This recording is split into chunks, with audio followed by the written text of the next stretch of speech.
대불청경 또 이어서 보겠습니다. 부처님, 세 가지 유형의 보살은 각각 정해진 기간에 걸쳐 바라미를 완성한 뒤 네 가지 성스러운 진리인 사제의 이해를 돕는 네 가지 도지와 이해할 만한 가치가 있는 모든 원리들을 이해하게 하는 일체 종지를 스승의 도움 없이 혼자 힘으로 성취하게 된다. 길지만 줄이면 보살을 바라미를 완성해서 사성제를 깨닫는 네 가지 도지, 수다원가부터 아라한가까지 그것을 혼자 힘으로 성취한다. 동시에 그들은 한없고 헤아릴 수 없는 부처님으로서의 특별한 자질을 획득하게 된다. 이 자질들은 너무나 방대하다.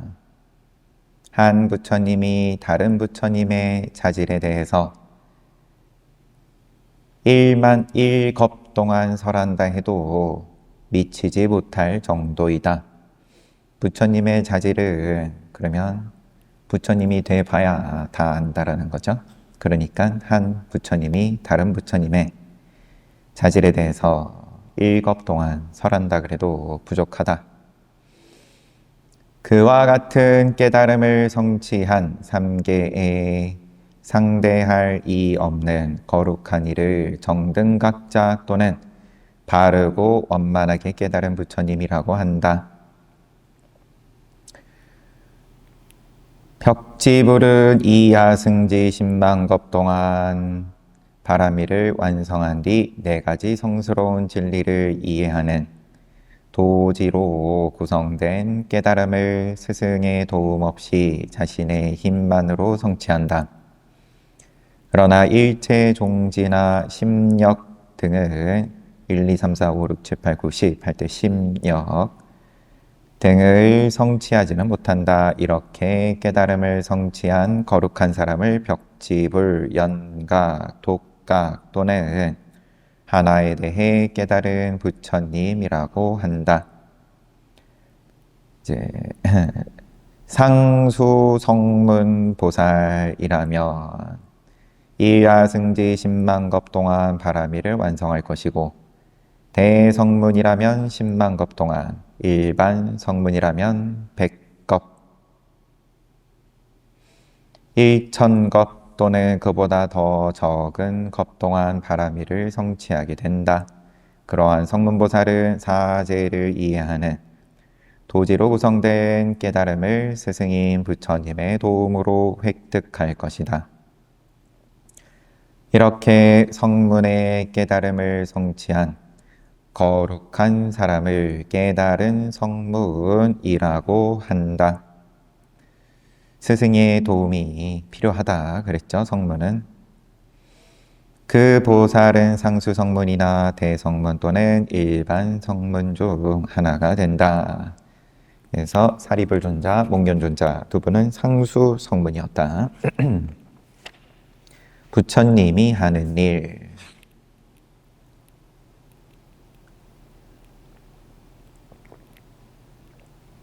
이처럼 위대한 인물들, 즉 정등각자, 벽지불, 깨달은 성문들 가운데 정등각자는 건너가게 하는 자라고 불린다.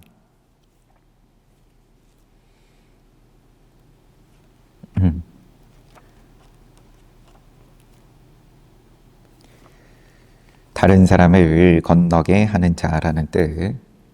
스스로 윤회의 바다에서 벗어났을 뿐 아니라 다른 사람들조차 그 불행에서 구해줬기 때문이다. 그러면 이제 윤회는 불행이다. 괴로움이 있으니까 결국은 벽지불은 이미 건넌 자라고 불린다. 자신은 윤회의 바다를 벗어났지만 다른 사람을 그 불행에서 건져줄 능력은 없는 거룩한 사람들이다.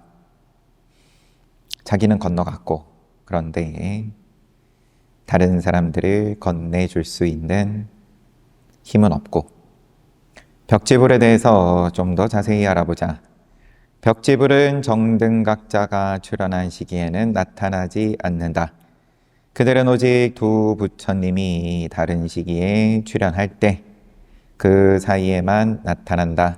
정등각자는 외부적인 도움 없이 혼자이므로 사제를 깨닫고 타인에게 그것을 가르쳐 이해시킬 수 있는 능력을 지니는 데 비해 벽지불은 스스로 네 가지 성스러운 진리는 깨달았지만 다른 사람에게 그것을 가르치고 이해시킬 수 있는 능력은 없다.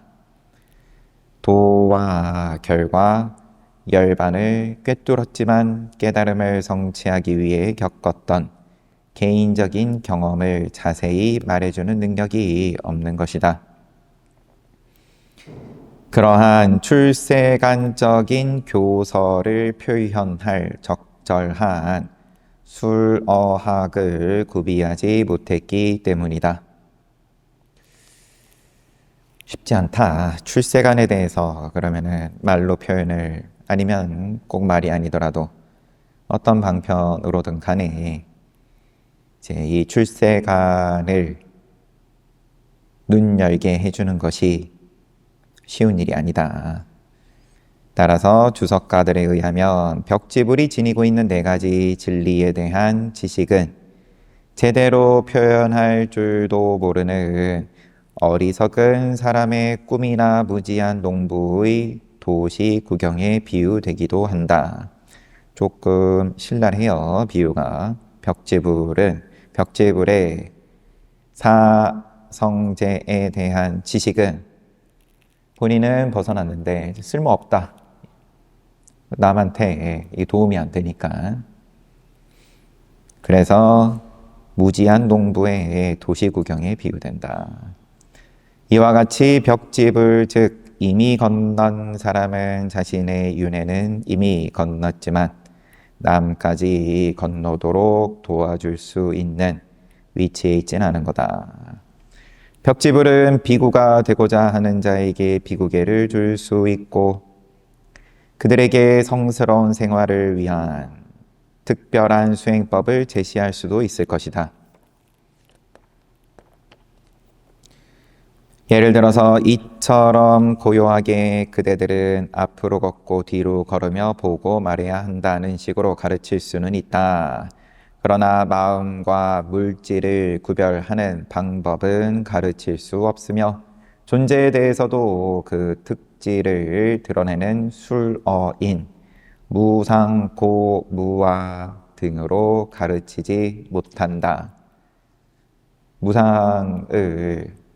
무상을 가르칠 수 있다라는 건, 무상고무화를 가르칠 수 있다라는 건 이미 사성제를 가르칠 수 있는 힘이 있다는 거니까 이게 안 된다.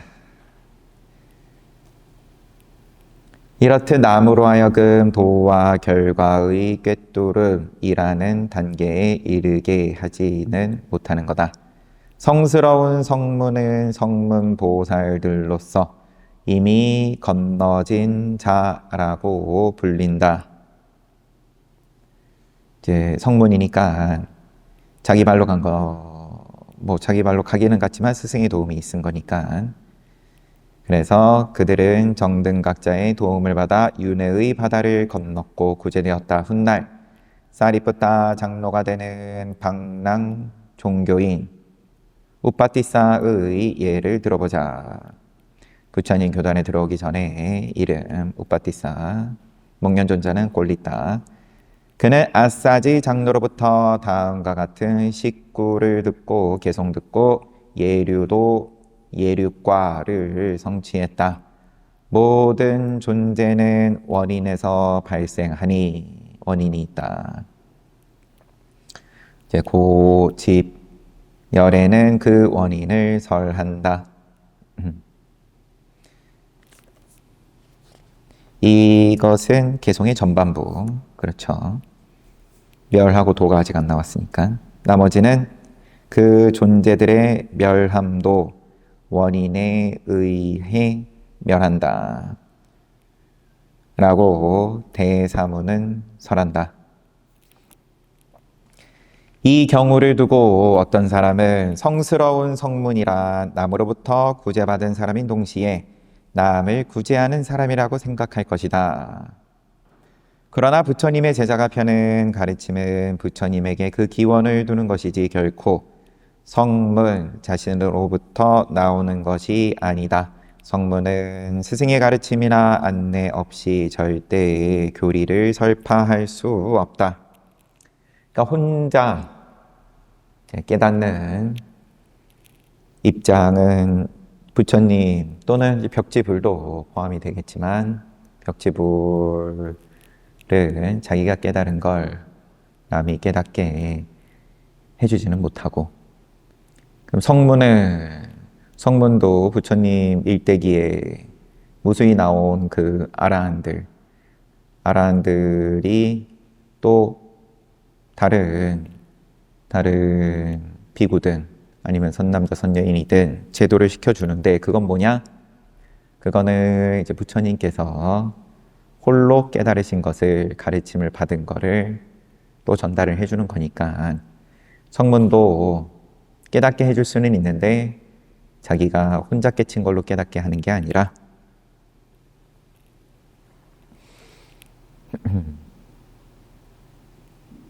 네, 부처님께 배운 걸 통해 가지고 깨닫게 한다. 사성제를 전해주는 건데,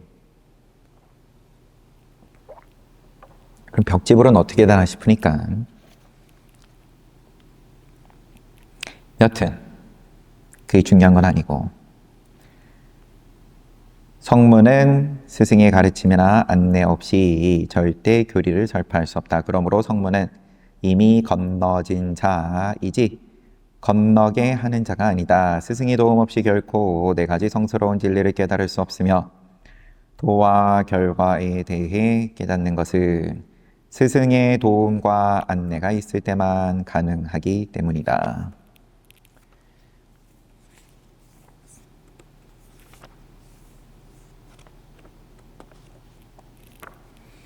따라서 앞서 말한 대로 벽지불은 이미 건넌 자, 성문은 이미 건너진 자, 이들은 아라한도와 아라한과를 성취한 후 과등지와 멸등지를 성취하는 단계에 들어가게 되는데, 이는 자신의 평온과 축복과 안락을 위해서이지 남을 위한 것은 아니다. 벽지불이든 성문이든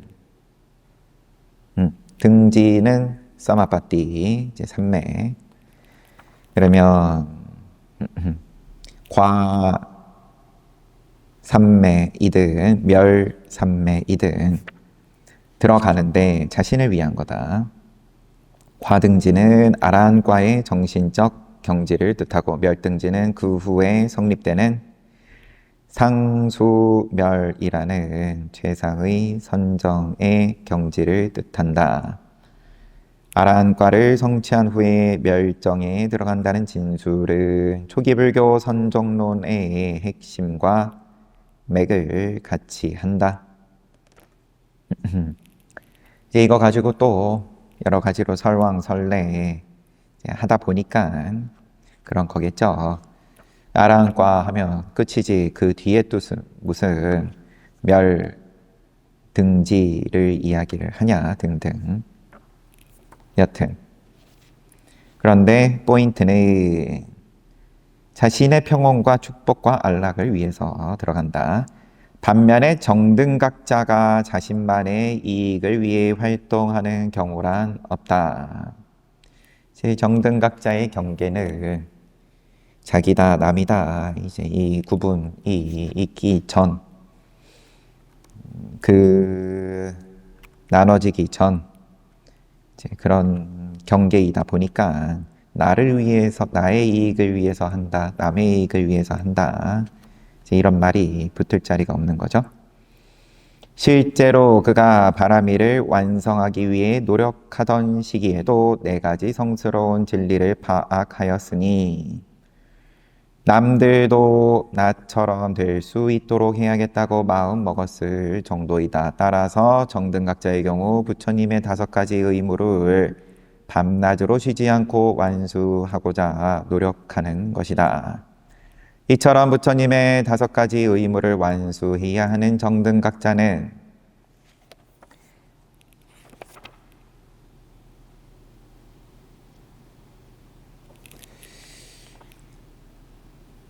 매일 아침 식사 후에 잠시 쉬며 밤에는 최후 시간대의 3분의 1만큼만 쉰다.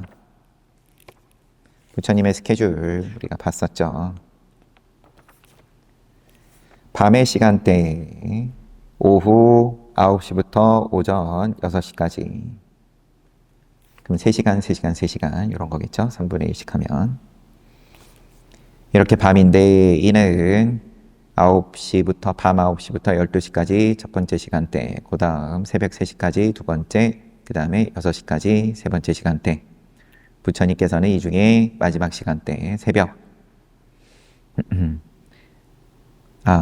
마지막 곧 세 번째 시간대의 3분의 1. 그러니까 이제 새벽 3시부터 6시 사이에 1시간, 새벽 3시에서 4시 요때 쉬신 것이다.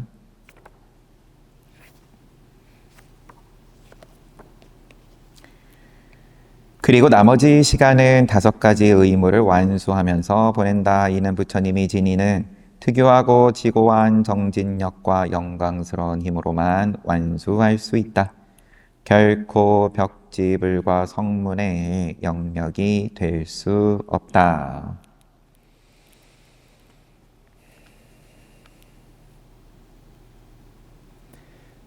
그러면 벽지불과 성문의 영역이 될 수 없다. 5가지 의무를 완수하려고 억지로 흉내낼 게 아니다. 이런 느낌도 있고요. 부처님의 출현은 드문 일, 이상의 4가지, 즉 보살, 보살이 하는 일, 부처님, 부처님이 하는 일을 살펴보면 부처님이 이 세상에 출현하는 것이 지극히 드문 일임을 알 수 있다. 깨달음을 얻은 후 곧다마 부처님이 행한 여러 가지 일들이 있다.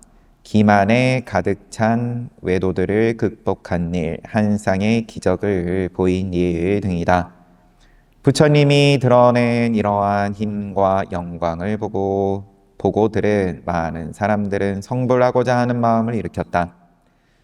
부처님이 아비달마를 가르치던 33천에서 상카사라는 도시로 내려왔을 때 인간과 천신과 브라만신들은 부처님이 드러낸 대보로하나 기적을 통해 서로를 볼 수 있었다. 이제 그때는 다 통해가지고 천상도 훤히 다 보이고 이제 그런 거에 대한 설명도 있었죠.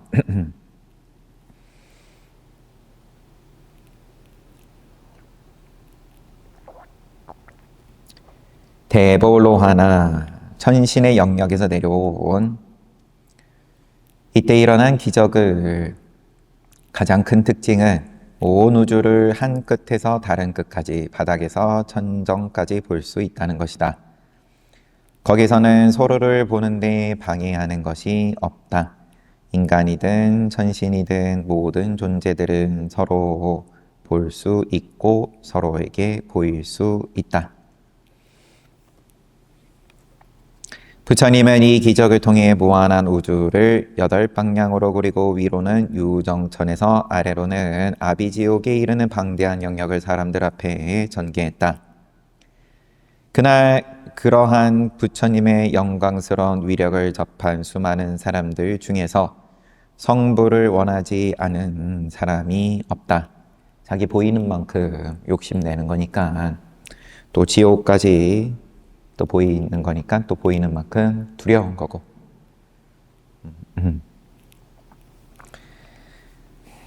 위로도 막혀 있고 아래로도 막혀 있으니까 욕심도 작은 욕심, 두려움도 작은 두려움. 천상이다, 지옥이다 늘 말은 많이 듣는데 크게 공감이 안 가니까 크게 욕심도 잘 안 일어나고 지옥도 뭐 그냥 저냥 뭐 영화로 지옥을 구경을 해도 그냥 보고 나면 끝이죠. 야, 재밌다 하고 지나가는 거니까. 그런데 부처님의 영광스러운 위력을 통해서 진짜 한번 보고 났더니 성부를 원하지 않은 사람이 없었다. 운집해 있던 모든 사람들이 부처 되기를 소망했다는 이 이야기는 땀맛바다 주석서의 대보로하나 이야기에 나와 있고 지날랑카라 복주 주석서의 세 가지 기적에 대한 설명 속에도 나온다.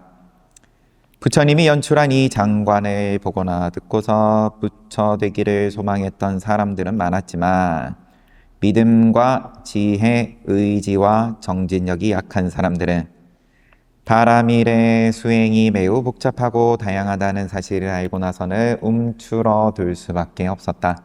방대한 바라밀의 완성, 한 생도 빠뜨리지 않고 모든 생에서 바라밀의 완성을 추구하는 것. 이게 하다가 쉬다가 하는 게 아니다. 부처 되려 그러면 이게 빠짐없이 모든 생에서 완성을 추구한다. 진지함과 철저함으로 완성되는 것, 긴 시간 동안 완성하는 것, 자신의 생명을 고려하지 않고 완성을 추구하는 것 등을 알고 나서는 의기소침해지는 것이다. 좌절한다. 그처럼 놀라운 바라밀을 아무 흠 없이 완성해야만 깨달음으로 나아갈 수 있다. 부처님이 되는 것은 이처럼 어려운 일이니 부처님이 세상에 출현하는 것은 참으로 드문 일이다. 안굿따라니까야 1법부 제15 한 사람 품의 두 번째 경에는 이런 말이 나온다. 비구들이여 이 세상에 어느 한 사람이 출현하는 것은 매우 드문 일이다. 열애, 응공, 정등 각자가 이 세상에 출현하는 것은 진실로 드문 일이다. 이 경의 주석서는 부처님의 출현이 매우 드문 일임에 대해 그 이유를 다음과 같이 설명하고 있다. 10가지 바라밀 중 보시바라밀만 하더라도 그것을 완성하려는 단 한 번의 노력으로는 부처님이 되지 못한다. 2번, 10번, 20번, 50번, 100번, 1000번, 10만 번 또는 꽃띠만큼의 횟수 100꽃띠, 1000꽃띠, 10만 꽃띠 만큼의 횟수를 보시바라밀을 완성하려고 노력하는 것만 갖고는 부처님이 되지 못한다. 이거를 계속 겹겹이 쌓아가면서 이야기를 해요. 나중에는 1대겁, 2대겁, 1아승지 대겁, 2아승지 대겁, 3아승지 대겁. 그렇게 해도 그것만으로는 부처님이 되지 못한다. 물론 다른 9 바라밀, 지계, 출리, 지혜, 정밀, 정진, 인내, 진실, 결의, 자애, 평정, 바라밀에도 그대로 적용된다. 정밀은 아니고 실제로 여러 바라밀을 완성하기 위해 노력하는 데 걸리는 시간은 최소한 4아승지 10만 겁이다. 이렇게 철저하게 해야 된다. 이것이 바로 일체 종지를 갖춘 부처님이 드물게 출현하는 이유이다. 바라밀에 비유할 만한 것이 없다. 2번째. 3번째는 보살이 되기도 어렵다. 4번째, 부처님이 출현하는 9번째 삶의 결과가 있다. 다 그냥 넘어가겠습니다. 부처 되기가 이만큼 힘들다는 이야기를 통해서 하려는 얘기는 당연히 이제 이 가르침 만났을 때 수행을 잘 하고 부처될 마음을 잃지 말고 잘 일으켜라. 거기에 뜻이 있을 테고 그만큼 귀하다. 이런 이야기인데 귀한 거는 귀한 거고 그걸 부정하는 건 아니고 귀하다 귀하다 귀하다.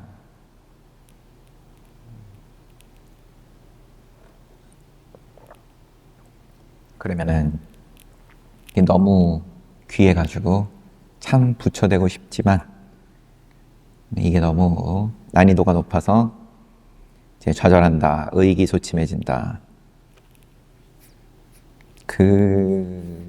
그런가요? 그런 사람들보다 처음부터 부처 내가 한번 돼보겠다 이런 마음을 갖는 사람도 드문 판이다 보니까 이렇게 부처 된다라는 게 굉장히 어렵고 또 그러한 부처님의 가르침을 한번 만나본다라는 것이 얼마나 소중한지 이제 좀 공감해라.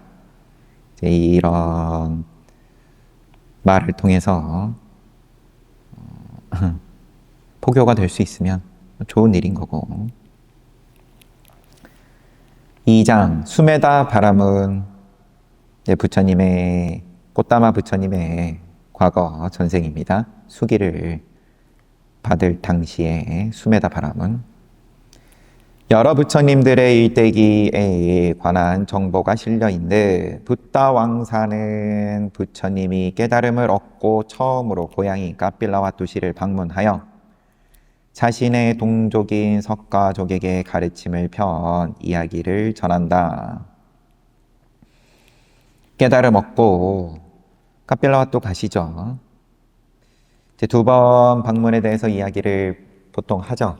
여기서도 한 번으로는 나오지만 주석을 통해서 이런저런 상황을 봤을 때 2번 방문하셨을 걸로 보인다. 제가 그렇게 설명이 있었죠. 석가족의 연장자와 친족들은 자만심이 대단하여 부처님 앞에 모였으면서도 공손하게 예를 표하지 않았다. 부처님은 그들을 굴복시켜 자신을 공경하도록 하기 위해서 불과 물로 이루어진 한 쌍의 기적을 드러냈다. 하늘에서 동서로 1만 세계만큼 큰 보랑이 나타나게 한 후 그 보랑에 마련된 보석으로 장엄된 길을 걸어가는 장면을 보여주었다. 이때 부처님의 오른편 자리에 앉는 영광을 얻은 사리푸타 장로가 부처님에게 다른 부처님들의 역사에 대해서 질문했다. 그러자 부처님은 수메다 바라문 이야기로 시작되는 부처님들의 일대기에 관해 가르침을 베풀었다.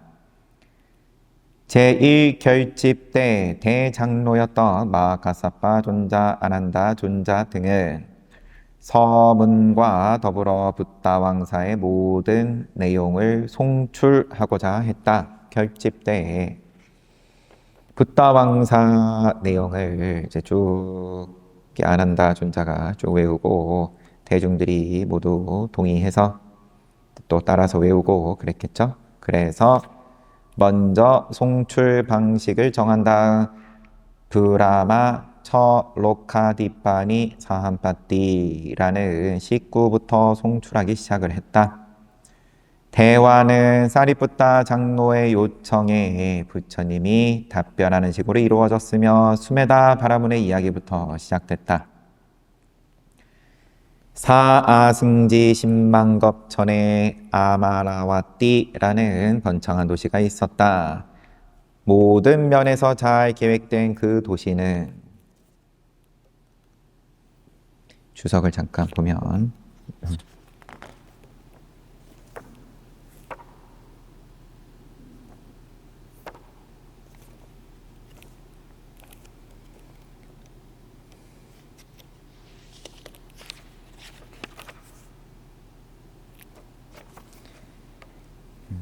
아마라와띠 그냥 뜻에 대한 주석이네요. 구족하다. 구족 또는 불사, 죽지 않은 이런 뜻을 가진 번창한 도시였어요. 모든 면에서 잘 계획된 그 도시는 아름답고 쾌적했다. 초록빛이 가득 차 있고 매혹적이며 확 트인 풍경으로 둘러져 있었다. 그 도시는 천신과 인간의 마음을 따뜻하게 만들어줬다. 도시 안에는 여러 가지 소리가 울려 퍼지고 있었고, 그런데 또 다른 도시들은 유쾌하지 않은 소리와 공포의 울음소리로 가득 차 있었다. 그것은 대도시의 모든 조건들을 다 갖추고 있었다. 도시가 이제 훌륭했다. 그런 구체적인 설명들이 쭉 있고, 그곳에 수메다라는 바라문이 살고 있었다.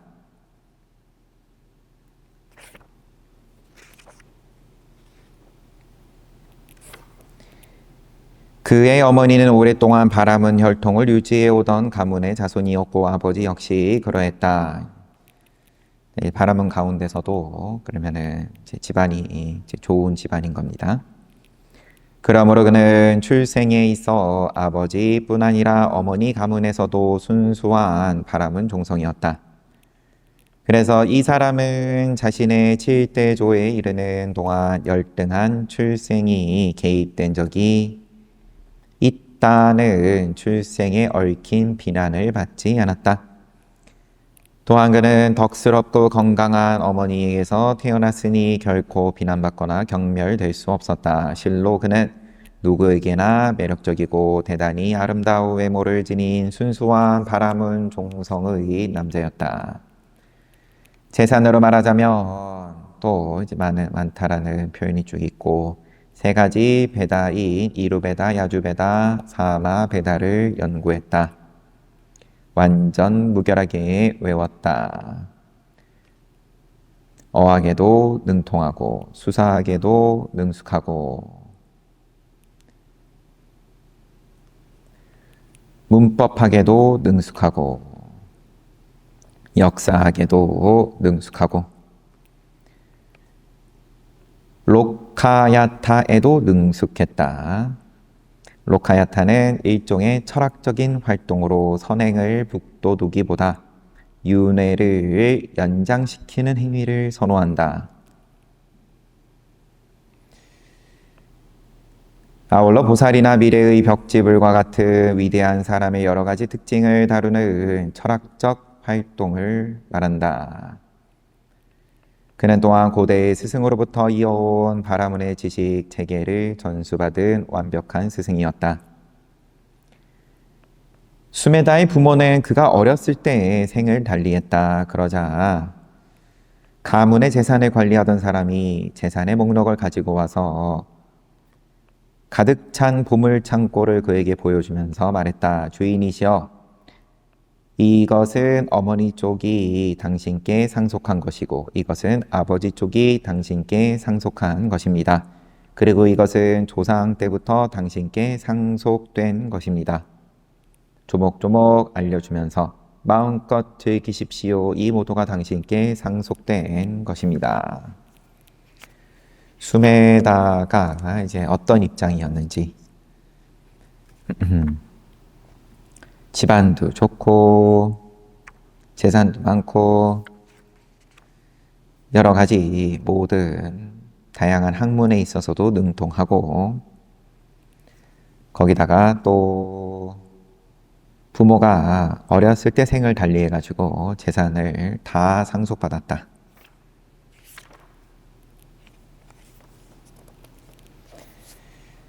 한때 수메다는 저택의 높은 곳에서 홀로 다리를 맺고 앉은 채 생각했다. 새로운 존재로 재생한다는 것은 불행한 일이다. 이 몸이 부서지는 것도 그렇고 늙음에 압도되고 억압된 채 환상 속에서 죽어가는 것도 불행한 일이다. 재생은 불행하고 또 멸도 불행하고 늙는 것도 불행하다. 이런 생각을 하게 됐어요. 모든 존재는 탄생과 늙음과 병고에 시달리니 나는 늙음도 죽음도 두려움도 사라진 열반을 찾아야겠다. 내 몸을 개의치 않고 버릴 수 있다면 유쾌할 것이다. 왜냐하면 이 몸은 소변, 대변, 고름, 피, 담즙, 가래, 침, 점액과 같은 더러운 것들로 가득 차 있기 때문이다. 평화로운 열반으로 인도하는 길이 반드시 있어야만 한다. 없을 수가 없다. 나는 열반으로 향하는 바른 길을 찾고야 말 것이니 그를 통해 괴로운 삶의 속박에서 벗어날 것이다. 세상에 괴로움이 존재하면 즐거움도 있는 법이다. 그와 같이 괴로움을 일으키는 생존의 되풀이가 존재한다면 괴로움을 단절하는 열반 또한 있어야만 한다. 그러니까 열반하겠다. 윤회에서 벗어나겠다. 이 마음을 먹게 된 이유는 당연히 이제 생로병사 때문에 그러한 마음을 먹게 됐는데, 그런데 벗어나는 길이 분명히 있다. 그 확신을 그럼 어떻게 했냐? 아직 깨달은 게 아니니까 내가 직접 그 체험을 통해서 이러한 열반이라는 가르침이 있다. 괴로움에서 완전히 벗어나는 길이 있다. 이게 긍정이 무엇으로 됐냐? 세상에 괴로움이 있으면 즐거움이 있듯 생애에 되풀이가 존재한다면 괴로움의 단절이 있어야만 한다. 거기서 이제 확신을 하는 거예요. 윤회가 있으면 윤회에서 벗어나는 것도 있지. 뜨거움이 존재하면 차가움도 존재하는 것처럼 탐욕, 분노, 어리석음 세 가지 불이 존재하는 이상 세 가지 불이 꺼진 열반도 마땅히 있어야만 한다.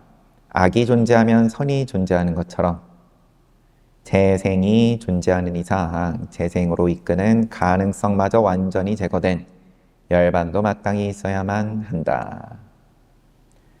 수메다는 더 깊게 사유했다. 예를 들어서 똥무더기에 빠진 사람이나 오물로 범벅이 된 사람이 저 멀리 5가지 연꽃으로 장식된 깨끗한 연못을 보았다고 하자. 하지만 그것을 보았음에도 연못으로 가는 길을 찾지 않는다고 한다면 이것은 연못의 잘못이 아니라 그 사람 잘못이다. 마찬가지로 죽음을 넘어선 열반이라는 큰 연못이 존재하여 그곳에서 정신의 번뇌를 씻어낼 수 있음에도 열반의 큰 연못을 찾지 않는다면 이는 열반의 잘못이 아니다. 연못 분명히 있다. 그러면 그 길 찾아야 된다. 적들에게 둘러싸여 있으면서 탈출구로 탈출하지 않는다면 이는 그 길의 잘못이 아니다. 마찬가지로 사람은 정신의 번뇌라는 적에게 둘러싸여 있다. 그리고 그곳에서 완전히 벗어난 열반이라는 황금의 도시로 향하는 큰 길이 매우 명료하게 펼쳐져 있다. 그럼에도 불구하고 그 길로 가기를 원치 않는다면 이는 큰 길의 잘못이 아니다. 하면서 비유를 계속 들어요. 위대한 보시. 이게 이제 아직 부처님 맞는 게 아니네요.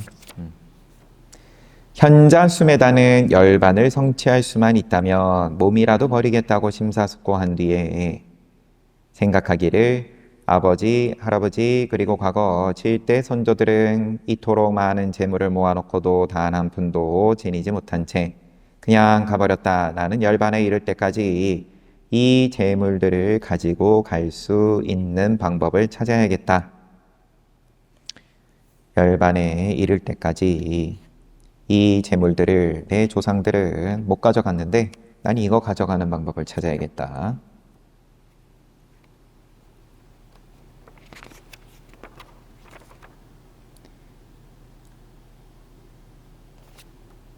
그리하여 현자수메다는 왕에게 가서 왕이시여 제 마음은 생로병사로 인해 겪게 되는 고통과 공포로 가득 차 있습니다.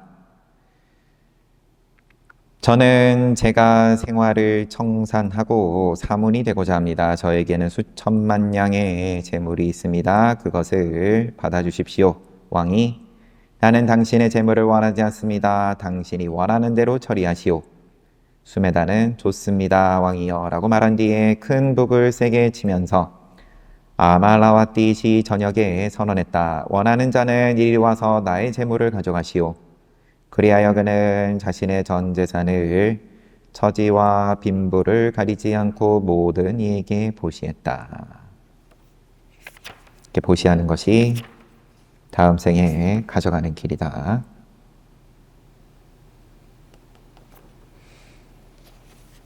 하고 이제 최선 다 버렸으니까 수행자의 길을 갈 테고 그러다가 부처님 만나겠죠. 이거는 또 다음에 보고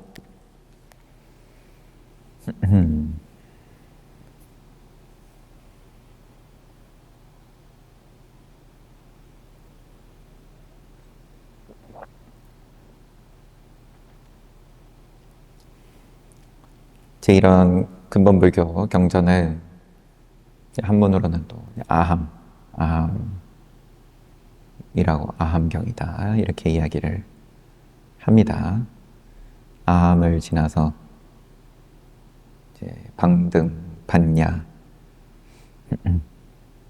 반야의 입장이 이제 금강경인 거고, 금강경 설하실 때는 이미 연세가 좀 많이 드신 정도라고 그렇게 표현이 돼요. 35부터 법을 설하셨으니까 대략 45년 설하고 반열반에 드신 건데 이제 후반부 들어가셔가지고죠. 그러니까 전반부 20년은 훌쩍 지나고 뭐 30년 그렇게 이야기하기도 하고요. 그러면 부처님 연세로는 뭐 60 초반이든 중반이든 이 무렵 가기 전까지는 그럼 계속 이런 아함의 가르침을 펴시고 유의법으로 다 얘기하는 거죠. 그러니까 보살은 요러요러한 거고 또 부처는 요러요러한 거고 보살이 될 자격은 뭐 가문도 얘기를 하고 그 다음에 또 남성이어야 되고 뭐 등등 그러한 세부적인 모양으로서의 설명이 구체적으로 뭐 하나 쉽게 빠뜨리지 않고 수메다에 대해서도 지금 묘사가 집안이 어떻고 아버지는 어떠하고 어머니는 어떠하고 본인은 또 어떠한 학문에 능통하고 이런 입장 이렇게 이야기를 했을 때는 이해가 어렵지가 않으니까 그러면은 책만 보고도 그러면 어쨌든 내가 이 책 보고 깨닫는 것은 아니어도 진행이 되는 거죠. 그러다가 연세가 드시고 충분히 그러면은 제자들이 그래도 눈높이가 올라왔다. 어떻게 보면 세상이 그러면은 반야에 대해서 듣고 소화를 할 수 있는 수준이 됐다 싶으셨을 때 또 금강경을 비롯한 반야부에 속하는 경을 설하시고 또 그 뒤에 뭐 화엄이다, 법화다 이렇게 이어지지만 여하튼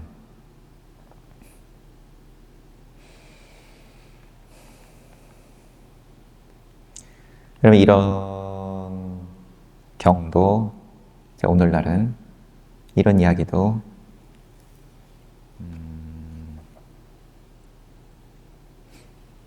쉽지 않다 그러면 그럼 뭘 얘기해야 되죠?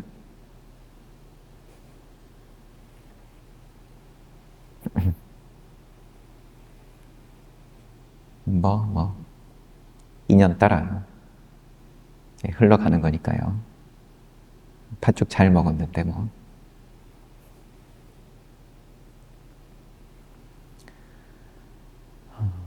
잘 봤습니다. 뭐 안거 기간이고 또 큰 행사 무탈하게 잘 치르고 이러거나 저러거나 늘 부처님 어떻게 사시고 어떤 모양 쓰셨는지는 보는 거니까. 네, 그러면은 이제 공양합시다.